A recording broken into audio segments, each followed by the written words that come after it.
Good morning students.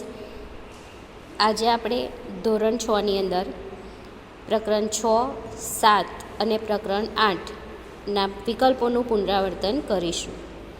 તો ચાલો આપણે જોઈએ પ્રકરણ 6, મૌર્ય યુગ, ચંદ્રગુપ્ત અને સમ્રાટ અશોક.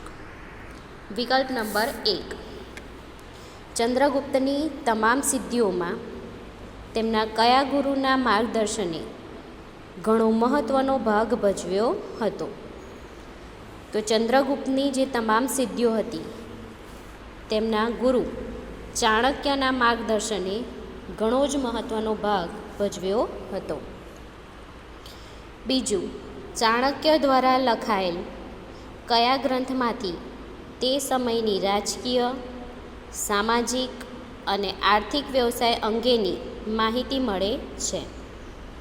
તો ચાણક્ય દ્વારા લખાયેલ અર્થશાસ્ત્ર ગ્રંથમાંથી તે સમયની રાજકીય, સામાજિક અને આર્થિક વ્યવસાય અંગેની માહિતી મળે છે.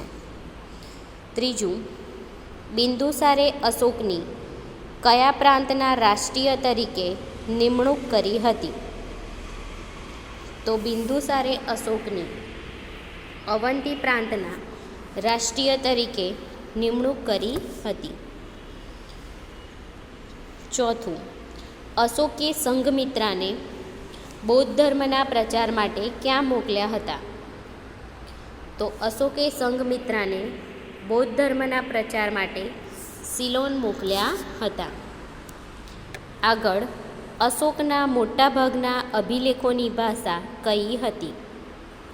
તો અશોકના મોટાભાગના અભિલેખોની ભાષા પ્રાકૃત હતી. છઠ્ઠું, ચંદ્રગુપ્ત મૌર્ય કયા ગ્રીક રાજાને પરાજય આપ્યો હતો? તો ચંદ્રગુપ્ત મૌર્યએ સેલ્યુકસને પરાજય આપ્યો હતો. 7, ચંદ્રગુપ્તના રાજદરબારમાં કયો ગ્રીક રાજદૂત આવ્યો હતો? તો ચંદ્રગુપ્તના રાજદરબારમાં મેગેસ્થનીસ નામનો ગ્રીક રાજદૂત આવ્યો હતો. 8, મેગેસ્થનીસના કયા ગ્રંથમાંથી મગધ સામ્રાજ્યની આધારભૂત જાણકારી મળે છે? તો મેગેસ્થનીસના ઇન્ડિકામાંથી મગધ સામ્રાજ્યની આધારભૂત જાણકારી મળે છે. 9, ગિરિનગરમાં પુષ્યગુપ્તે કયા તળાવનું નિર્માણ કરાવ્યું હતું? તો ગિરિનગરમાં પુષ્યગુપ્તે સુદર્શન તળાવનું નિર્માણ કરાવ્યું હતું. 10, ચંદ્રગુપ્તે જીવનનો અંતિમ સમય કયા જૈન મુનિ સાથે વિતાવ્યો હતો? તો ચંદ્રગુપ્તે પોતાનો અંતિમ સમય ભદ્રબાહુ જૈન મુનિ સાથે વિતાવ્યો હતો. 11, ચંદ્રગુપ્ત મૌર્ય તેનો અંતિમ સમય કયા સ્થળે વિતાવ્યો હતો? તો ચંદ્રગુપ્ત મૌર્યએ તેનો અંતિમ સમય શ્રવણબેલગોળામાં વિતાવ્યો હતો. 12, મુદ્રા રાક્ષસ નાટકનું સર્જન કોણે કર્યું હતું? તો મુદ્રા રાક્ષસ નાટકનું સર્જન વિશાખ દત્તે કર્યું હતું. એશિયા ખંડનો સૌથી જૂનો અને લાંબો રોડ કયો છે? તો એશિયા ખંડનો સૌથી જૂનો અને લાંબો રોડ ગ્રાન્ડ ટ્રંક રોડ છે. તો બાળકો, હવે આપણે જોઈશું પ્રકરણ 7ના વિકલ્પો, ગુપ્તયુગ અને અન્ય શાસકો. પહેલું, ગુપ્ત વંશનો સ્થાપક કોણ હતો? તો આપણે જાણીએ છીએ કે ગુપ્ત વંશનો શાસક શ્રીગુપ્ત હતો. બીજું, સિક્કામાં કયા રાજાને વીણા વગાડતો દર્શાવવામાં આવ્યો છે? તો સિક્કામાં સમુદ્રગુપ્તને વીણા વગાડતો દર્શાવવામાં આવ્યો છે. ત્રીજું, દિલ્હી ખાતે લોહ સ્તંભનું નિર્માણ કોના સમયમાં થયું હતું? તો દિલ્હી ખાતે જે લોહ સ્તંભનું નિર્માણ થયું હતું તે ચંદ્રગુપ્ત બીજાના સમયમાં થયું હતું. 4, કુમારગુપ્તના સમયમાં કઈ વિદ્યાપીઠની સ્થાપના થઈ હતી? તો કુમારગુપ્તના સમયમાં નાલંદા વિદ્યાપીઠની સ્થાપના થઈ હતી. 5. મગધ સામ્રાજ્યમાં ગુપ્ત વંશની સ્થાપના કોણે કરી હતી? તો મગધ સામ્રાજ્યમાં ગુપ્ત વંશની સ્થાપના શ્રીગુપ્તે કરી હતી. 6. કયા રાજાએ ગુપ્ત સંવત શરૂ કર્યો હતો? તો ચંદ્રગુપ્ત પહેલાએ ગુપ્ત સંવત શરૂ કર્યો હતો. 7. ગુપ્ત રાજવીઓ પૈકી કયો રાજવી વિજેતા, સંસ્કારી ઉપરાંત મહાન કવિ અને સંગીત પ્રેમી હતો? તો જે સમુદ્રગુપ્ત હતો એ મહાન વિજેતા, સંસ્કારી અને કવિ અને સંગીત પ્રેમી હતો. 8. ગુપ્ત વંશના કયા રાજાએ કવિરાજનું બિરુદ મેળવ્યું હતું? તો ગુપ્ત વંશના સમુદ્રગુપ્તે કવિરાજનું બિરુદ મેળવ્યું હતું. 9. ગુપ્ત વંશનો સૌથી પ્રતિભાશાળી શાસક કોણ હતો? તો ગુપ્ત વંશનો સૌથી પ્રતિભાશાળી શાસક ચંદ્રગુપ્ત બીજો હતો. 10. કયો ગુપ્ત શાસક વિક્રમાદિત્ય પણ કહેવાયો? તો ચંદ્રગુપ્ત બીજો, તેને વિક્રમાદિત્ય પણ કહેવાય છે. 11. ચંદ્રગુપ્ત બીજાના રાજવૈદ્ય કોણ હતા? તો ચંદ્રગુપ્ત બીજાના રાજવૈદ્ય ધન્વંતરી હતા.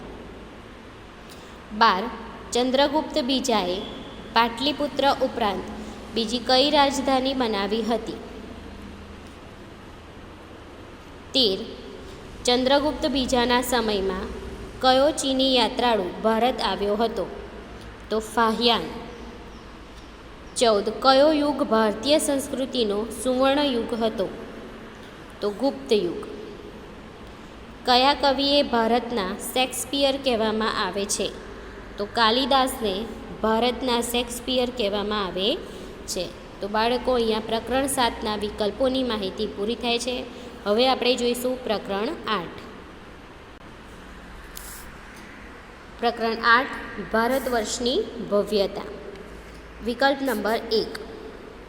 ભારતીય સંસ્કૃતિના વિવિધતાના સંગમને કોણે વિવિધતામાં એકતા કહ્યું છે? તો ભારતીય સંસ્કૃતિના વિવિધતાના સંગમને જવાહરલાલ નહેરુએ વિવિધતામાં એકતા એવું કહ્યું છે. બીજું, નીચેનામાંથી કઈ કલાનો સમાવેશ નિદર્શન કલામાં કરી શકાય છે? ચિત્રકલા, સ્થાપત્ય કલા કે નૃત્ય કલા? તો જવાબ આવશે નૃત્ય કલા. ત્રીજું, બ્રાહ્મણ ગ્રંથો અને આરણ્યકોની રચના શા માટે કરવામાં આવી હતી? તો બ્રાહ્મણ ગ્રંથો અને આરણ્યકોની રચના વેદોને સમજવા માટે કરવામાં આવી હતી. ચોથું, ભારતના સૌથી પ્રાચીન ધાર્મિક સાહિત્યમાં કોનો સમાવેશ થાય છે?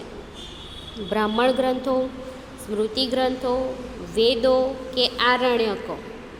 તો ભારતના સૌથી પ્રાચીન ધાર્મિક સાહિત્યમાં વેદોનો સમાવેશ થાય છે. 5. વેદવ્યાસ રચિત મહાભારત પ્રારંભમાં કયા નામે ઓળખાતું હતું? તો વેદવ્યાસ રચિત મહાભારત જનસંહિતા નામે ઓળખાતું હતું. 6. ભારતીય ચિંતનના મહામૂલ ગ્રંથો કોને ગણવામાં આવે છે? તો ઉપનિષદોને. 7. બૌદ્ધ ધર્મના મૂળ ગ્રંથને શું કહેવામાં આવે છે? તો બૌદ્ધ ધર્મના મૂળ ગ્રંથને ત્રિપિટક કહેવામાં આવે છે. 8. નીચેનામાંથી કયા મહાકાવ્યોનો સંગમ સાહિત્યમાં સમાવેશ થાય છે? તો મણિ મેખલાઈનો સંગમ સાહિત્યમાં સમાવેશ થાય છે. 9. ચીનથી કેટલાક લોકો રેશમી કાપડ સાથે જે માર્ગે મુસાફરી કરતા હતા તે માર્ગ કયા માર્ગ તરીકે ઓળખાતો? તો ચીનથી જે લોકો રેશમી કાપડ સાથે મુસાફરી કરતા હતા તે રેશમ માર્ગ તરીકે ઓળખાતો હતો. 10. કયા વિશ્વવિખ્યાત ચિત્રને ભારતીય સંસ્કૃતિનું ઘરેણું માનવામાં આવે છે? તો નટરાજના ચિત્રને ભારતીય સંસ્કૃતિનું ઘરેણું માનવામાં આવે છે. 11. કયું શિવ મંદિર એક જ શિલાલેખમાંથી કોતરવામાં આવ્યું છે?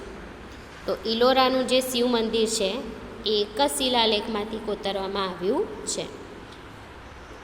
12 ગ્રીક અને ભારતીય કલા શૈલીના સંગમથી ભારતમાં કઈ કલા શૈલી વિકાસ પામી હતી? તો ગ્રીક અને ભારતીય કલા શૈલીના સંગમથી ગાંધાર કલા વિકાસ પામી હતી. કનિષ્કે બનાવેલા પેશાવરના સ્તૂપને શું કહેવાય છે? તો શાહજી કી ડેરી. અને વિશ્વવિખ્યાત ગોમતેશ્વરની જૈન મૂર્તિ ક્યાં આવેલી છે? તો શ્રવણબેલગોળામાં આવેલી છે. તો બાળકો, આજે આપણે પ્રકરણ 6, 7 અને 8ના વિકલ્પોની માહિતી મેળવી.